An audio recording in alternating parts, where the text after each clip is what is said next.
সার্থক ভক্তা মেরে করে দিই তক্তা। এই দাঁড়াও প্রথম থেকে শুরু করি। হ্যালো গাইস, আমি সুভাশিস, আরো একটি সুন্দর সকালে তোমাদের সবাইকে স্বাগতম। আজ আমার 100 ডেজ চ্যালেঞ্জের 77 নম্বর দিন।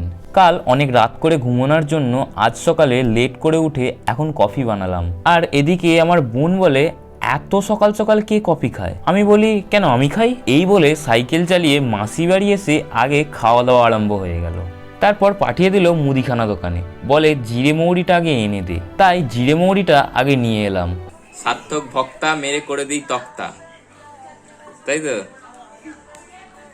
আবার মুখ লুকায়, সার্থক ভক্তা মেরে করে দিই তক্তা। এদিকে রান্নাও ফুল দমে চলছে। তার সাথে আমাদের আবার প্ল্যান হলো নদীতে স্নান করতে যাওয়ার। তাই আর কি, বাইক নিয়ে চলে এলাম নদীর পাড়ে। নদীর জল এখন আগের তুলনায় অনেকটাই বেশি, যাক এটা দেখি ভালো লাগলো। স্নান করতে এসেই দেখি একটা ভাই এরকম স্টান্ট দেখাচ্ছে। লেভেলে ট্যালেন্ট আছে বলতে হবে।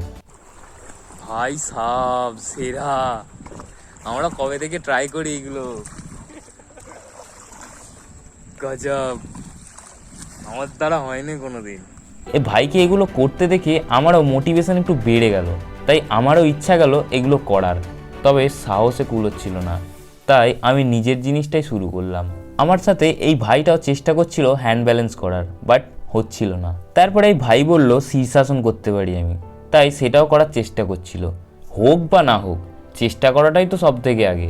মাঝে মধ্যে এদের কাছ থেকেও আমরা অনেক কিছু শিখতে পারি, সে বাচ্চা হোক বা বড়।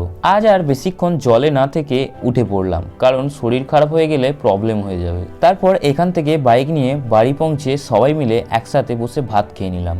আজকের ভিডিওটা এতটুকুই, দেখা হচ্ছে আরো একটা নতুন সকালে। ততক্ষণের জন্য রাধে রাধে।